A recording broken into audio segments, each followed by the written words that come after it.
current plans for an album. I would, of course, love to do one at some point.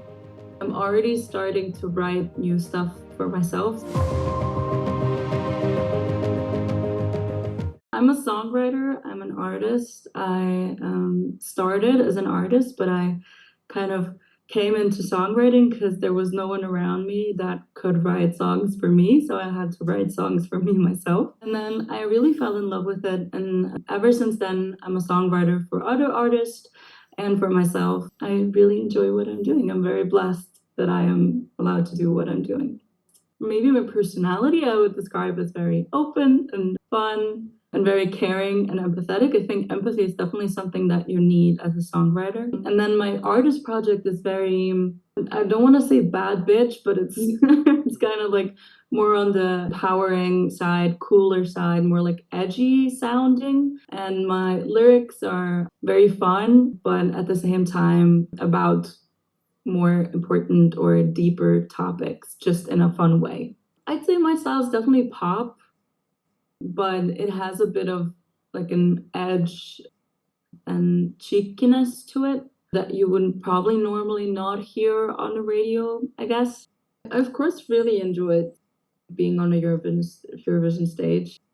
That definitely was, a childhood dream of mine. And it's an incredible feeling to be on stage and to like sing your song that you wrote in front of 11,000 people that sing every single word with you.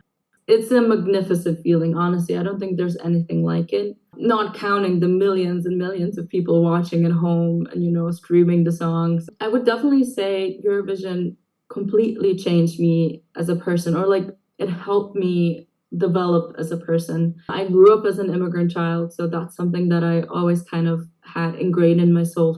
Be agreeable, to not be too loud, to not be in the center of attention, just because I was already so different, so I didn't want to be any more different.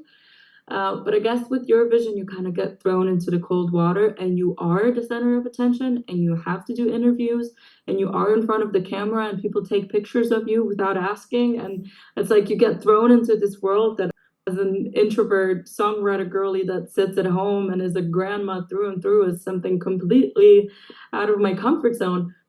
I got to connect with fans and I got to perform, which is something that makes me incredibly happy. So kind of transformed me into someone that's not scared of being themselves and that's not scared anymore to stand up for themselves and to be loud and say what's on my mind. So I'm very grateful for that experience because we were privileged enough to get into the final, but also you perform in all the pre-parties and you perform the song in rehearsals, and then there's also rehearsals with an audience. So you kind of do it a lot of times and you get to enjoy it a lot of times, which is very nice. So of course we kind of always knew we wanted to do an EP or an album. That's kind of what every artist wants to do at some point. We knew that we wouldn't do it right after Eurovision because we did the duo thing. We knew that it would be a very abrupt stop and cut to say bye and then everyone does their solo stuff. I think that would have been a bit weird. I'm really glad that we got the time to like explore the duo stuff a little bit more, and it kind of felt right to have it to be, 2023 was the Teya and Selina year for us. We did Eurovision together for half a year, and then we dropped 2 other singles, like another summer song and then a Christmas song. And it was a really fun thing to do. It felt right to then complete the trilogy afterwards. And I knew that going forward, doing the solo thing, I would definitely want to do an EP. And we talked to labels and we ultimately decided to do it with Cloud Kid. They're a great team. It's an indie label based in Berlin. And I'm just so happy that I could do it with them because they were really into it and we all wanted to create something together and put something out into the world together. I was just really lucky to do it with people that shared my vision, helped me on the way. So we did all the cover shoots while we did the visualizer shoots. So I went to Prague. I worked with Rui because Rui is based in Prague, and Eliška, who's the costume designer, she helped me put together the grandma outfit and I have the wig already. Basically, I looked at the pictures and I was like, oh, this is fits perfectly. It has that vintage vibe. It has a digital camera like aesthetic to it, which I also really like with the old TV screen and whatever. I think all of the songs were kind of smooth sailing.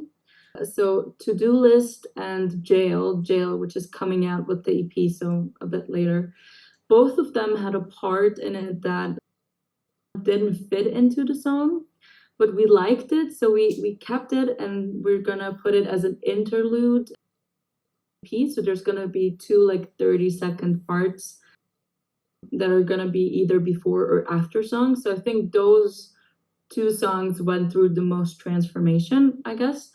But it was quite an easy process to like write everything, get everything done, produce it, mix and master it. Everything just kind of went smooth sailing. I think also a big factor playing in that is just that I'm working with people that I've been working with for years and we know each other and my producer just knows, what I like and I just like everything that my producer does. Coming out of a duo and people knowing us as a duo at Eurovision, there was a slight part of me that was like, oh, maybe people are not going to be as happy about it or want us as a duo back. But that was not the case at all. I was very lucky to have the fan base that we have. They were very accepting of us breaking up and doing solo stuff. I was just really, really happy to see people enjoying the music still and following along the journey.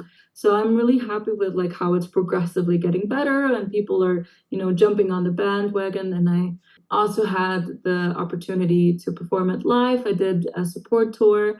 I'm just really, really happy and grateful that everything's going kind of the way we hoped that it would.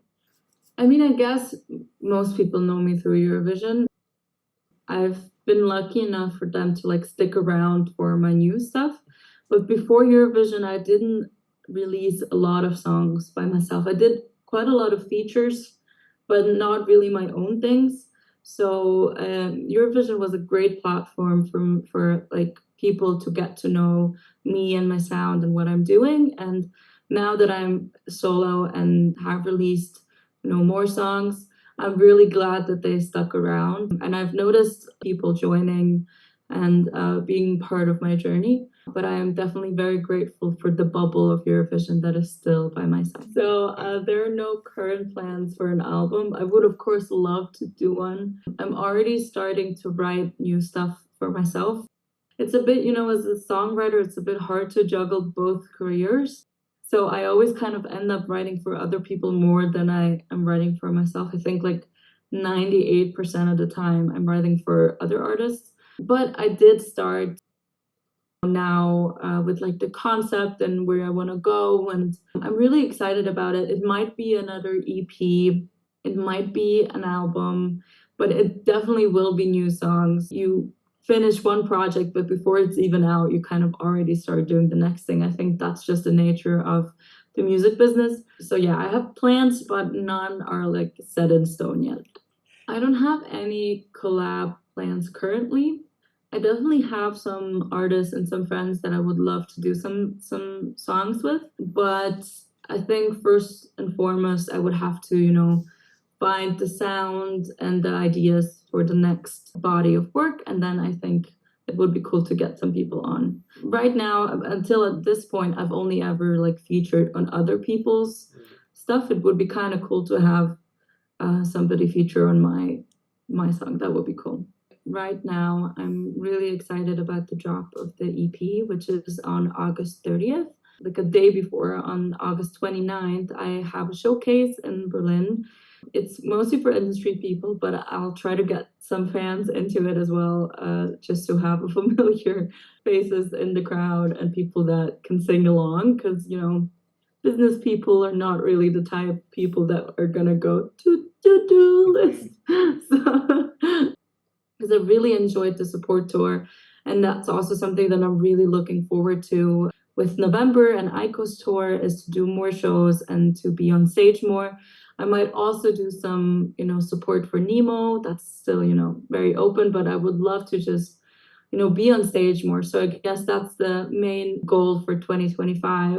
And then I'm also just really looking forward to writing new music and then to plan out 2025 with new bangers and maybe a new EP and to see where everything's gonna go.